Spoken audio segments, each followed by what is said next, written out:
Morning everyone, day 20 of our challenge. So today we are going to practice some of the techniques that we learned yesterday. We're going to look at again having a symmetrical shape where we can mirror or copy or array, however that you want to do it, a shape along a central point. So let's have a look at today's challenge.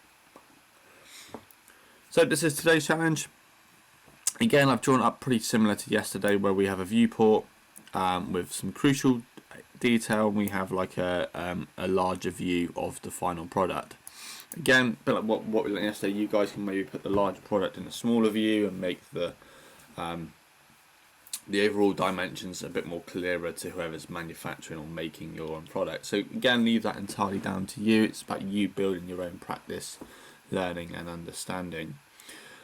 So this is today's challenge. Again, pretty similar to yesterday. So again, it's about repeating those skills over and over. And hopefully by now, we're 20 days in. You're really confident now using tools like the line tool, the circle tool, the fillet tool.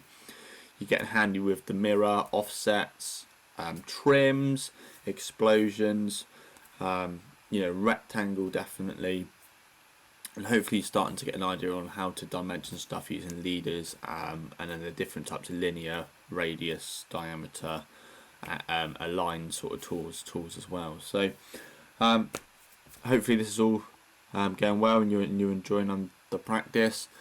And again, tune in tonight 6 PM to see if your solution matches mine, or maybe you've done a bit more of an efficient way to manufacture this sort of drawing. So have fun guys, keep on the comments coming in.